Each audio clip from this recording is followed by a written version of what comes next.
Welcome two unit 4। स्वागत है आपका यूनिट 4 में। यूनिट 4 में आपका स्वागत है। 3 बार एक ही चीज़ को बोलने के बाद बहुत मज़ा आ रहा है। Unit 4 is about vector calculus. इसमें हमें पढ़ना है vector algebra, laws of vector algebra, क्या था, पैरेललोग्राम लॉ और एक ट्रायंगल लॉ था। हाँ, 2 थे, याद नहीं आ रहा मुझे, छोड़ो, पढ़ेंगे तो पता चल जाएगा। Dot and cross product, vector and scalar fields, ordinary derivative, simple derivative, D X D Y by D X वाला, सिंपल एकदम, ठीक है।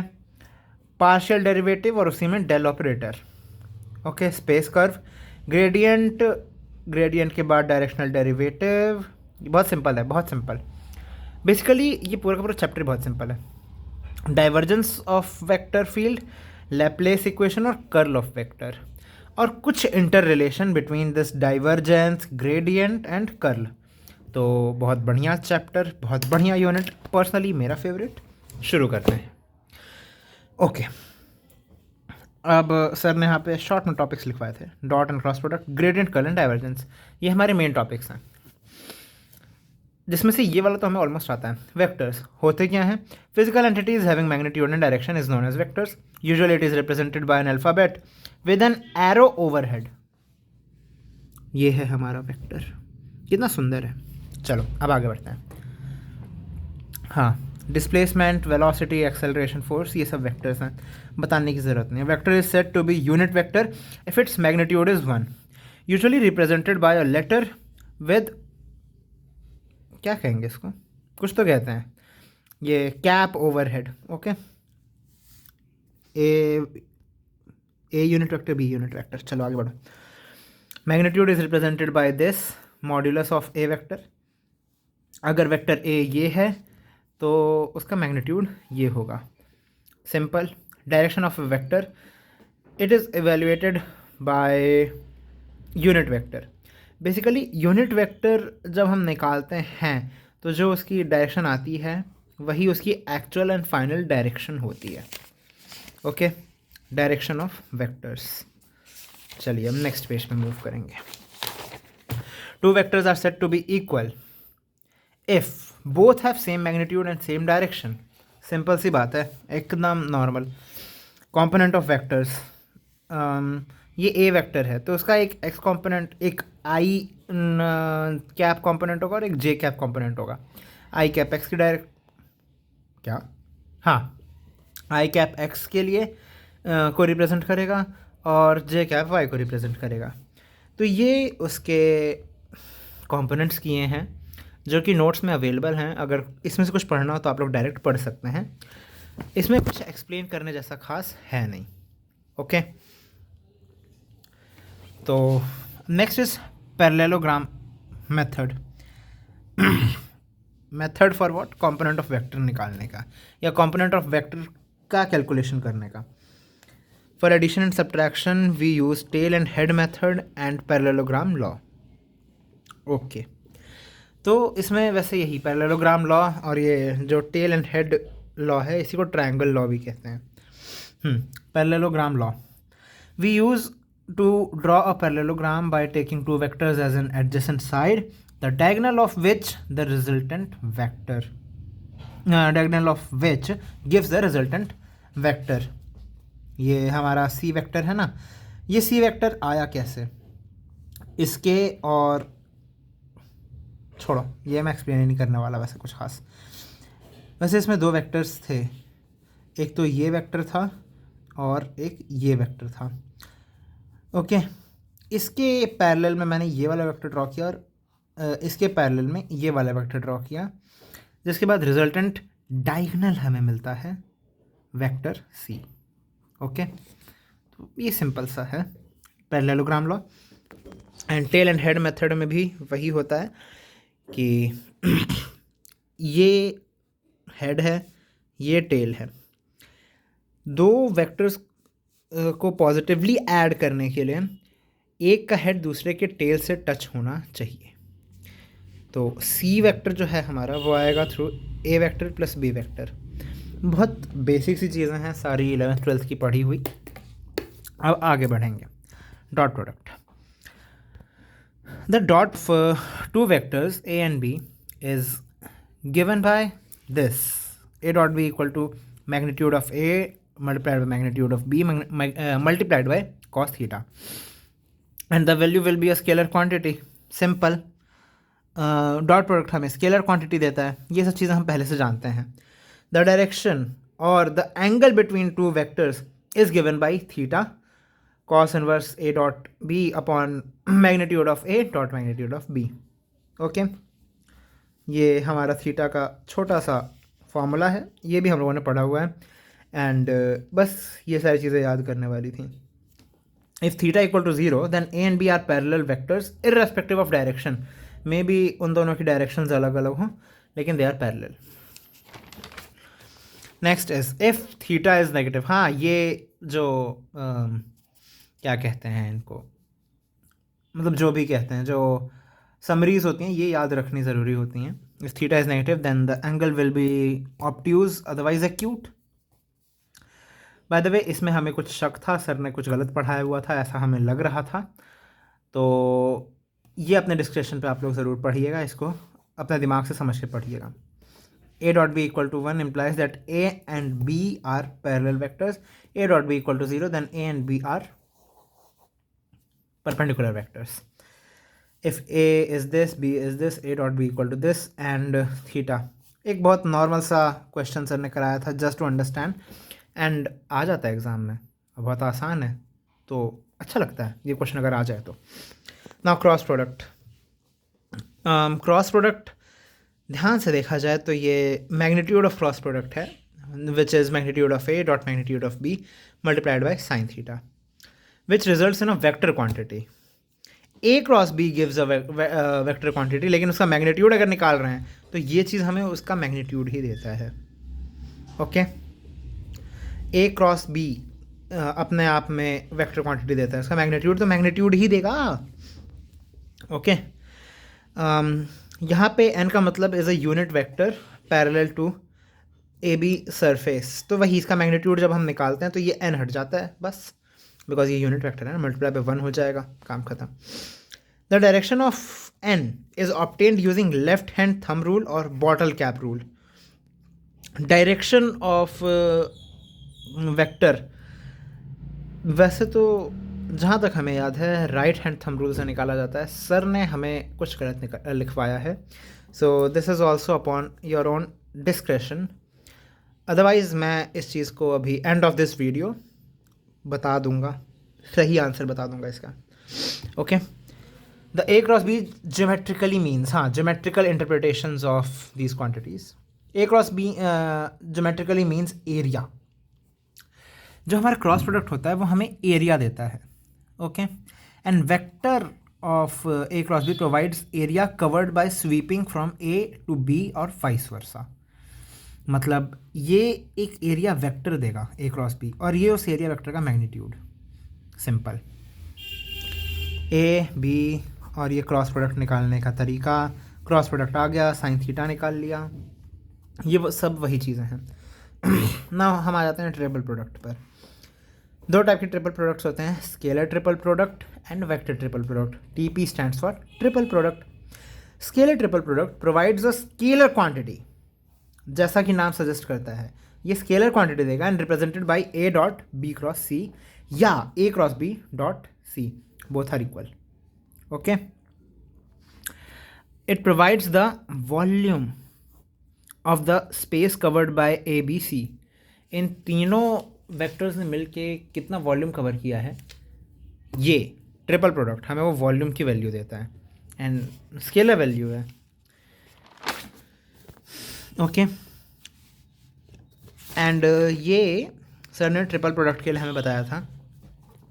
ट्रिपल प्रोडक्ट निकालने के लिए इन तीनों का डिटर्मिनेंट कर लो. ये वेक्टर 1 है, x1 y1 z1, x1 i y1 j z1 k रहा होगा, तो उसकी मैग्नीट्यूड्स हैं ये. बेसिकली इनको ले लिया, इनका डिटर्मिनेंट निकाला. It is commutative in nature, and अब इसके इंटरप्रिटेशंस, इसकी जो भी कहते हैं यार, मुझे याद नहीं आ रहा क्या कहते हैं. A dot B cross C equal to 0, sorry, A dot B cross C, मतलब basically vector triple product if not equal to zero है then A B C are independent of each other. Okay, and if triple product vector है, vector triple product are इसका triple product equal to zero हो गया then A B C linearly dependent हो जाएंगे.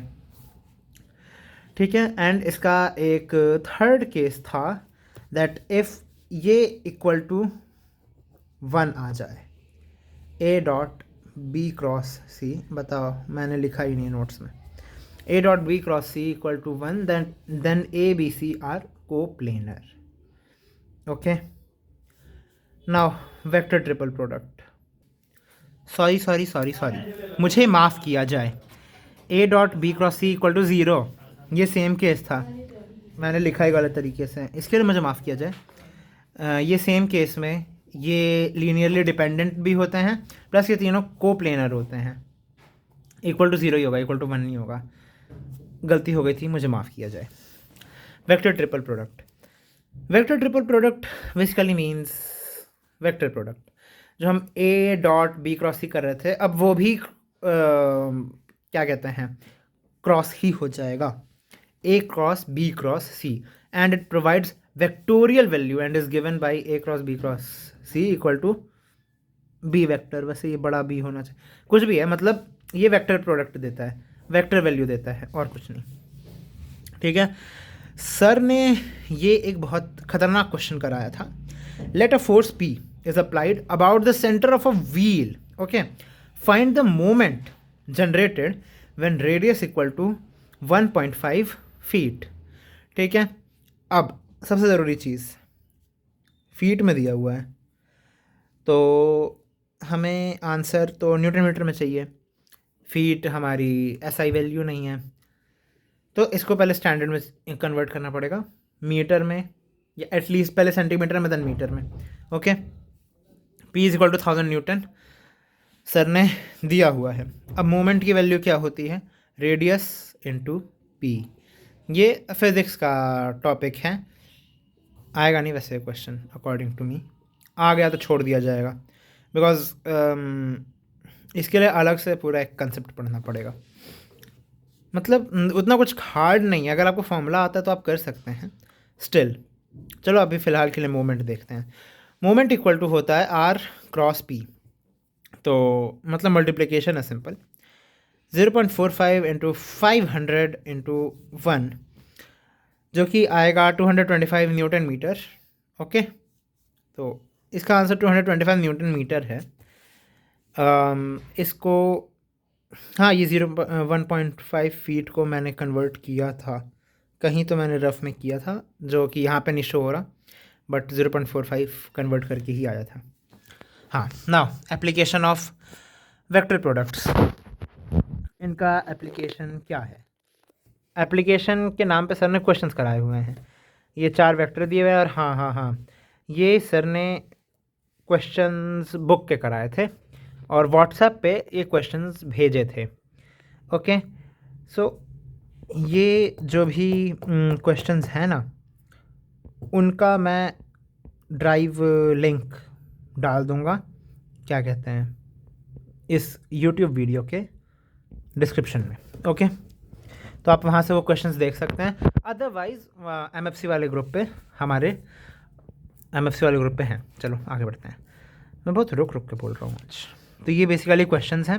इन questions को आप लोग उस नोट्स वाले PDF से, इसका PDF है ड्राइव में, आप वहाँ से देखिए और समझिए. इसमें मेरे बताने जैसा बेसिकली कुछ है नहीं. ओके, हाँ, कुछ फॉर्मूले लिखवाए हैं सर ने, उन पे ध्यान दे लेते हैं.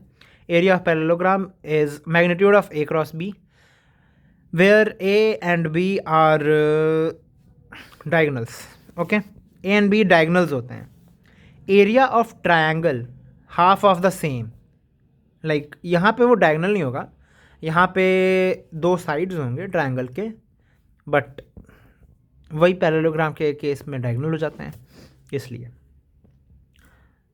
एक सेकेंड, हाँ, ये सर ने वॉल्यूम ऑफ पैरेललोपाइप्ड और क्यूबॉइड, क्यूबॉइड को पैरेललोपाइप्ड भी कहते हैं। हाँ, पैरेललोपाइप्ड और क्यूबॉइड का वॉल्यूम स्केलर ट्रिपल प्रोडक्ट से ही आता है। And volume of tetrahedron basically एक कैलकुलेटेड वैल्यू है कि क्यूबॉइड के वॉल्यूम का 1/6 होता है। Okay, tetrahedron is a shape basically CH4 का शेप होता है। ओके, केमिस्ट्री वालों के लिए। हाँ, यहाँ पे सर ने एक क्वेश्चन दिया हुआ है, ये क्वेश्चन है, ये भी आपको खुद से देखना है नोट्स में से, इसमें भी मेरे बताने जैसा कुछ भी नहीं है। अब आते हैं वेक्टर कैलकुलस पे। सबसे पहले limits of vector functions. Let f equal to fxy be a vector function, then the limit is given according to their direction. That is fxyz equal to x t I cap plus y t j cap plus z t k cap। मतलब इसका जो limit है ये इसके direction के according दिया जाएगा। ठीक है, limit t approaches to a की वैल्यू ये होगी। ये भी फॉर्मूले बेसिकली याद करने वाले ही हैं। ठीक है, और इसमें भी मेरे जो बताने जैसा कुछ खास है नहीं। Applying L'Hospital if the components are indeterminate form, ये इसके लिए। Limit of U T cross V T equal to delimiting of cross product. Basically इसका क्रॉस प्रोडक्ट जो आता है वही इसका आंसर होता है, ये सर ने बताया था। और ये आया कैसे? एल हॉस्पिटल अप्लाई करके आता है। L hospital is a way of solving limits.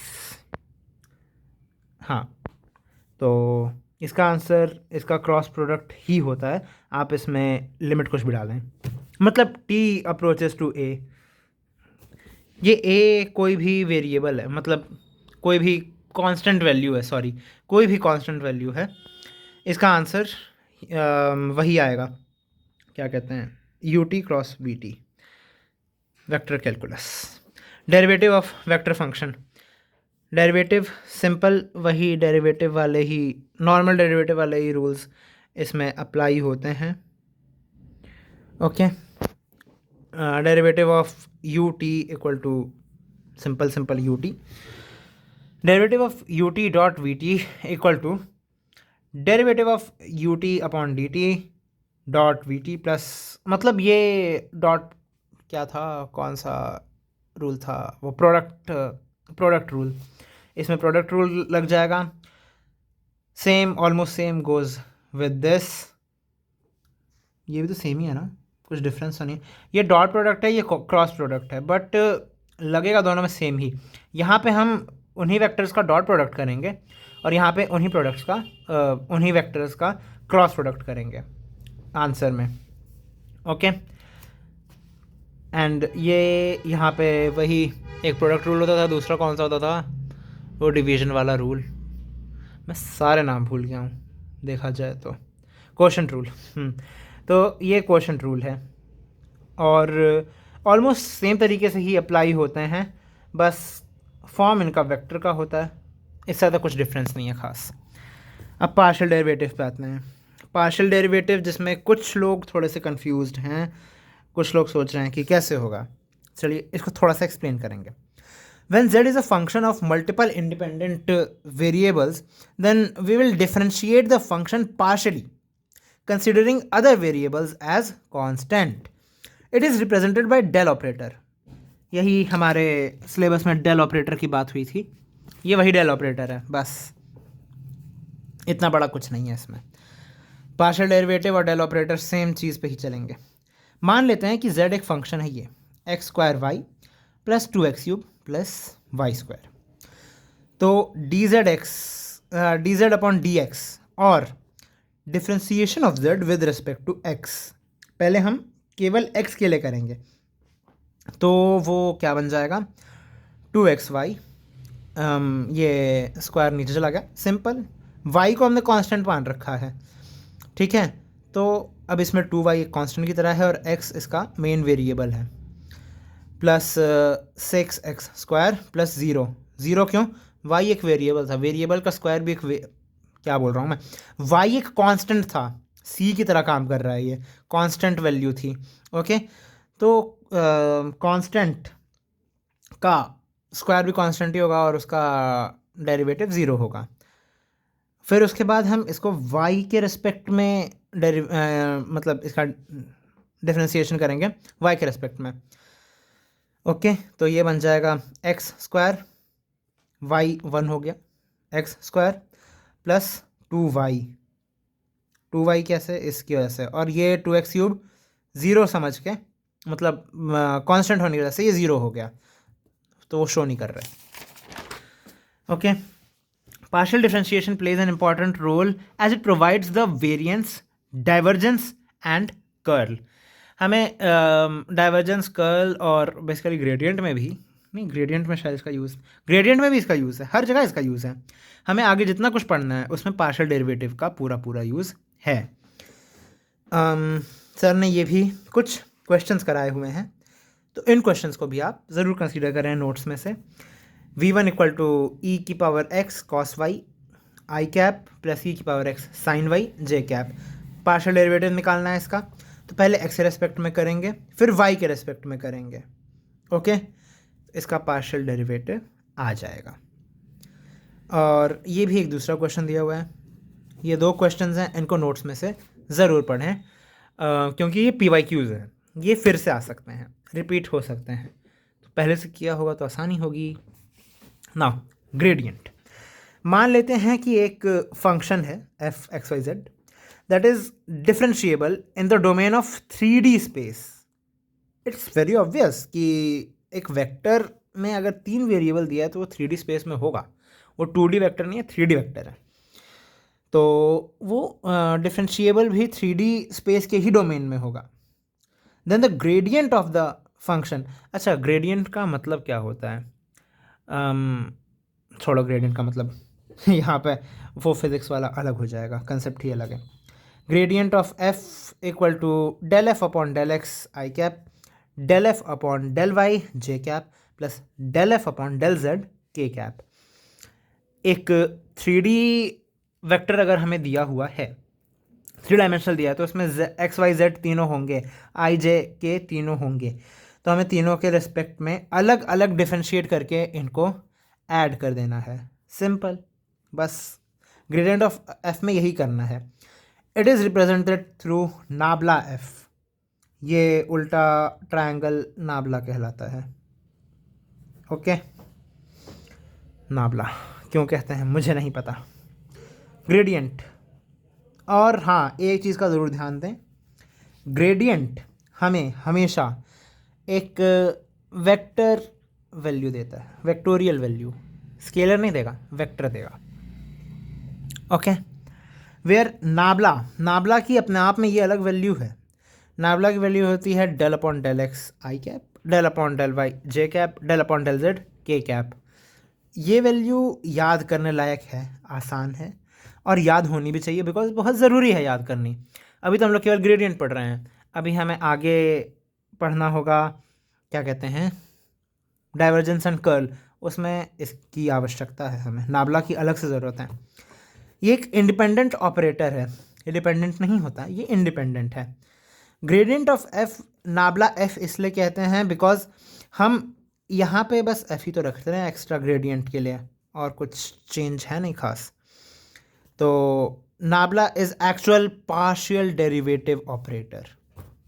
Okay, अब डायरेक्शनल डेरिवेटिव, ये होता क्या है, बेसिकली किसी भी वेक्टर का डेरिवेटिव निकालना in with respect to a given direction, with respect to a given vector. एक वेक्टर दिया हुआ होगा u, ठीक है, in the direction of u as written directional derivative of f in the direction of u।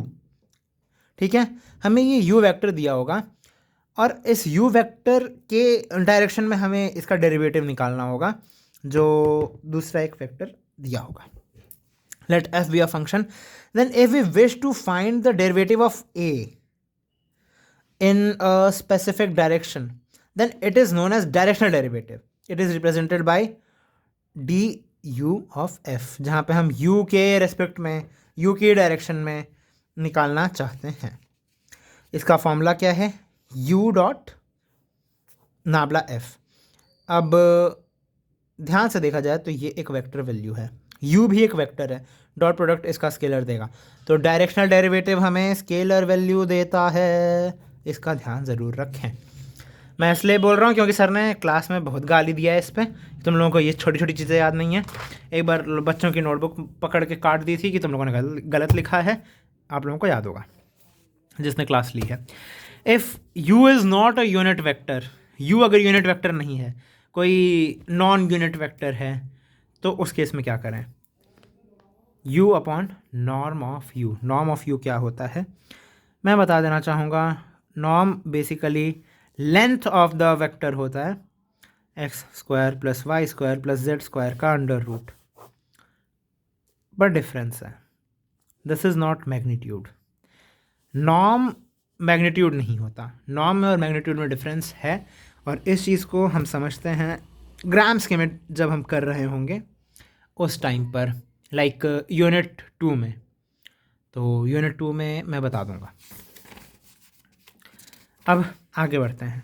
हाँ, तो u upon norm u हमें इसका मैग्नीट्यूड क्या कहते हैं, यूनिट वेक्टर देता है, सॉरी यूनिट वेक्टर देता है। तो ये यूनिट वेक्टर देता है, इसी से डॉट प्रोडक्ट करना है, तो सिंपल एक मॉडिफिकेशन आएगा फॉर्मूले में, और कुछ नहीं। एंड डायरेक्शनल डेरिवेटिव के क्वेश्चन बहुत आसान आते हैं। अब लैप्लेस ऑपरेटर जो कि यहाँ पे दिया हुआ था, लैप्लेशियन इक्वेशन, लैप्लेशियन ऑपरेटर था, लैप्लेस इक्वेशन, अब जो भी कहते हैं लैप्लेस मिला जुला के। तो ये है क्या? लैप्लेस ऑपरेटर और लैप्लेस इक्वेशन और ग्रेडियंट पोटेंशियल, हमने जो ग्रेडियंट निकाला है ना, इसी ग्रेडियंट का पोटेंशियल निकाल रहे हैं। इसके लिए हमें कुछ खास नहीं करना, हमने नाबला एफ किया था, उसका सेकेंड डेरिवेटिव कर देना है। First partial derivative of F with respect to X किया था ना, बस अब उसी चीज़ को चेंज करके second partial derivative of F with respect to X, तो del two F by del X square, del two F by del Y square and del two F by del Z square का sum करेंगे तो हमें मिल जाएगा Laplace, मतलब ये Laplace equation है, हमें ग्रेडियंट पोटेंशियल मिल जाएगा। ओके, ग्रेडियंट पोटेंशियल ऐसे कैलकुलेट होता है। तो अगर एग्जाम में आ जाए कि ग्रेडियंट पोटेंशियल निकालो, तो ये मत सोचिएगा कि इस सिलेबस में तो दिया नहीं था, लैप्लेस ऑपरेटर या लैप्लेस इक्वेशन के ही थ्रू आता है।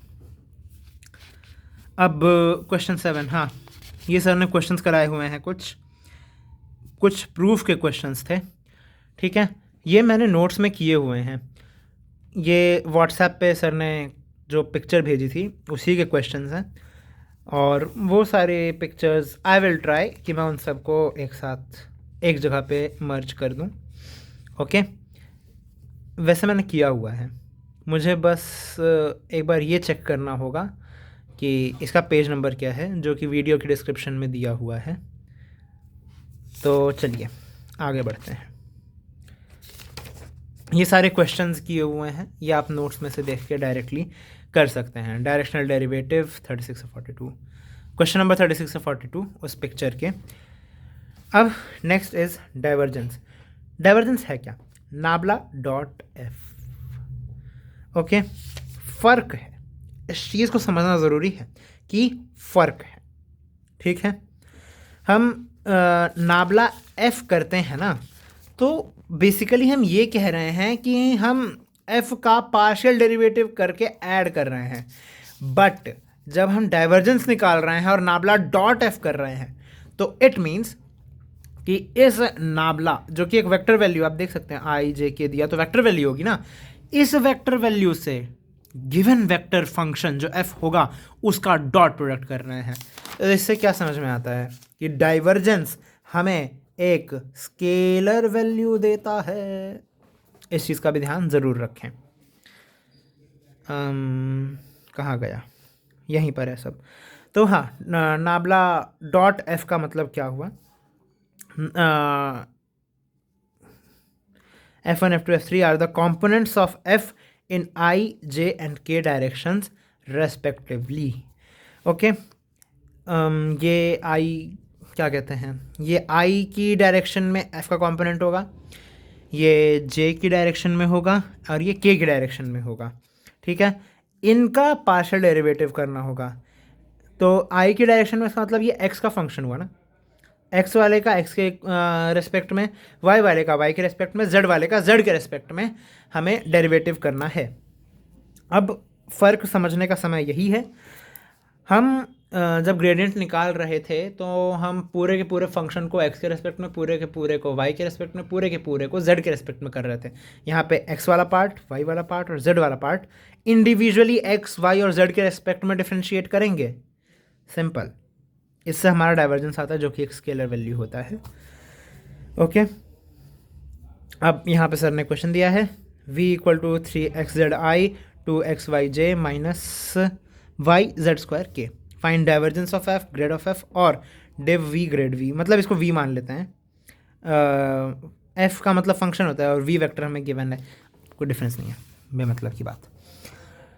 ये divergence of v equal to nabla dot we,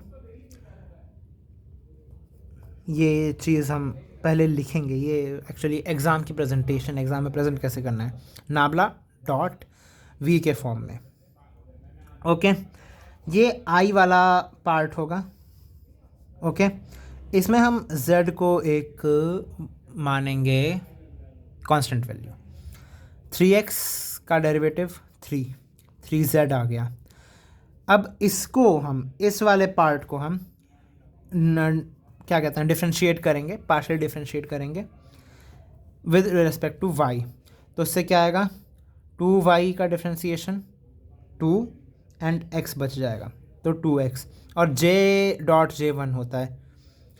basic सी बात है, स्केलर वैल्यू देगा तो ये i j k बोरो नहीं होने वाले।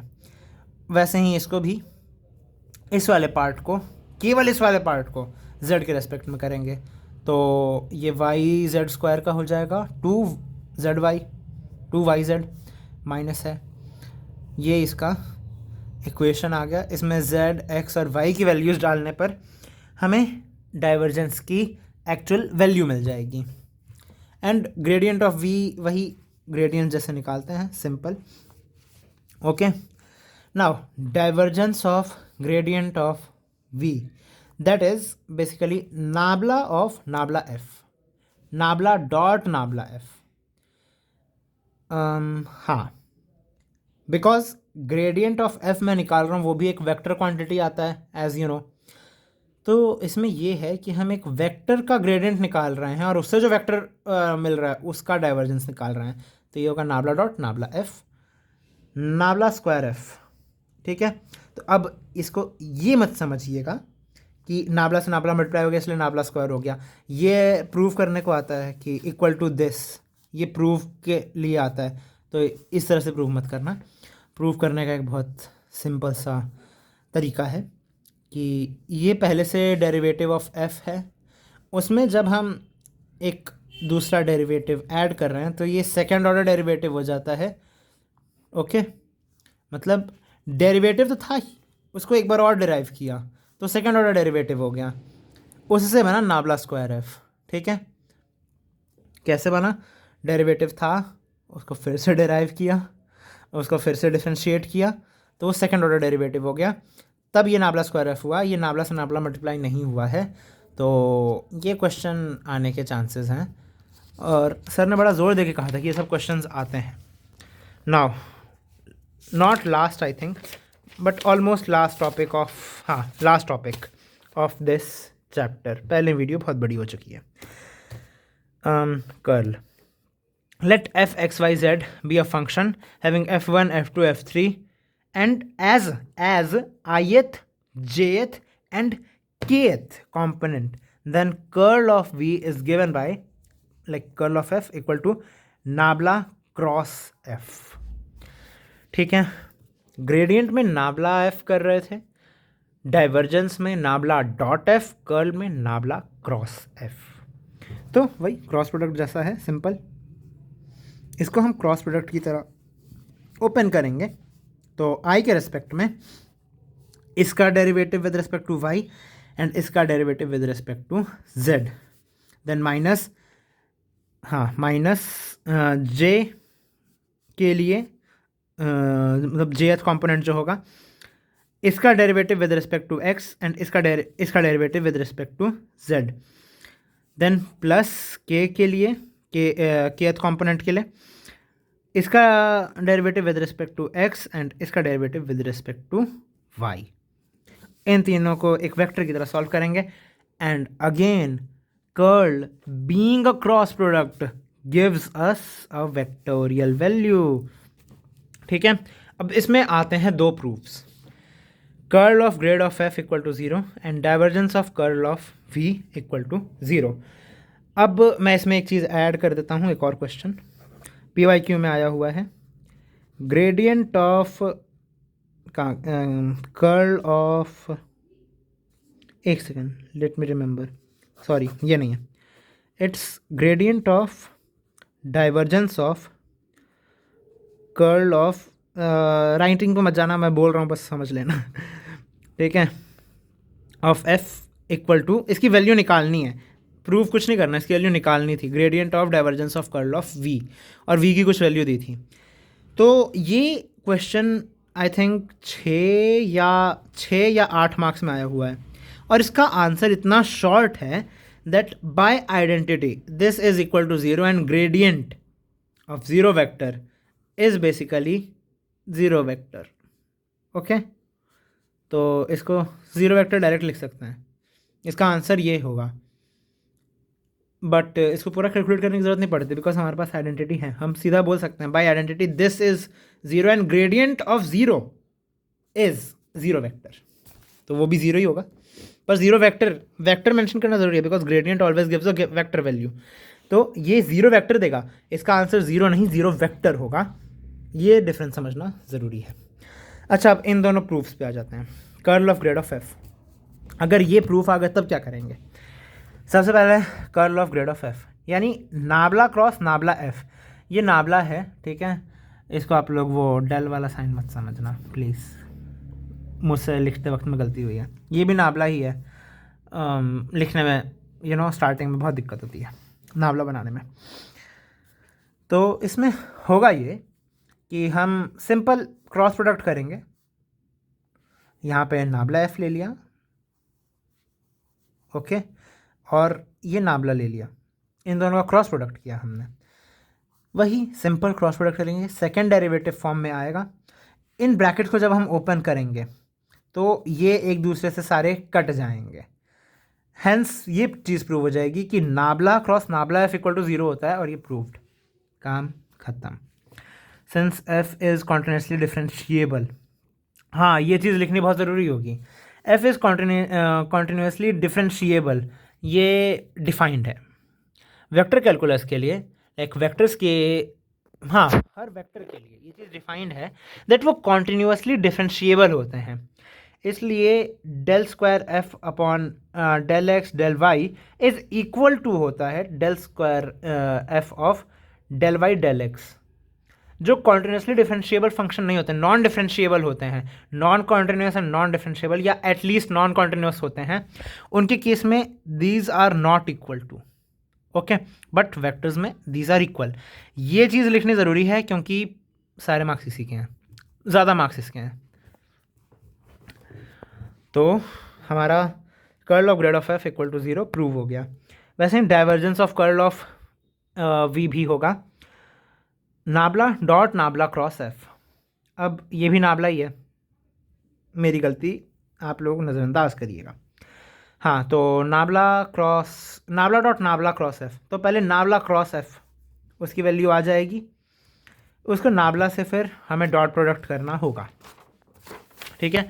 जब इसको हम नाबला से जब इसका डॉट प्रोडक्ट करेंगे तो ये भी नोट्स में से आपको देख के अपने हाथ से सॉल्व करके समझना पड़ेगा, मैं ऊपर से बता दूंगा बस। अभी इसको डॉट प्रोडक्ट करेंगे तो देखिए यहाँ पे ये सारे मल्टीप्लाई होते चलेंगे, एंड में वही होगा जो होना है, खोलने के बाद सारे एक दूसरे से कट जाएंगे। तो नोट्स को खोलिएगा एंड इस वाले प्रूफ पे भी ज़रूर ध्यान दीजिएगा। और ये कुछ क्वेश्चंस हैं, इसका PDF मेरे पास वैसे बना हुआ है, मैं उस PDF का लिंक इस वीडियो के डिस्क्रिप्शन में डालने वाला हूँ, तो ज़रूर खोल के देख लीजिएगा। हाँ, ये क्वेश्चन है और मैंने यहाँ पे लिखा भी है कि फ़ोन में फ़ोटो जो भेजी है सर ने उसको रेफ़र करें, तो उसका PDF है मेरे पास पूरा। इसी के साथ हमारा वेक्टर कैलकुलस ख़त्म होता है। कोई चीज़ छूट गई हो तो खुद से कर लेना भाई, मुझे मैसेज करके क्या ही करोगे, मैं बनाने नहीं वाला मुझे लगता है वीडियो स्पेशली इसके लिए। हाँ, स्पेस कर्व हमारे सिलेबस से कटा हुआ है और अगर होगा भी तो इसके क्वेश्चन नहीं आने वाले। वैसे सिलेबस से एक्चुअली में कटा हुआ है, तो इसकी चिंता ना करें, बाकी सब हम लोगों ने पढ़ लिया है, ख़त्म।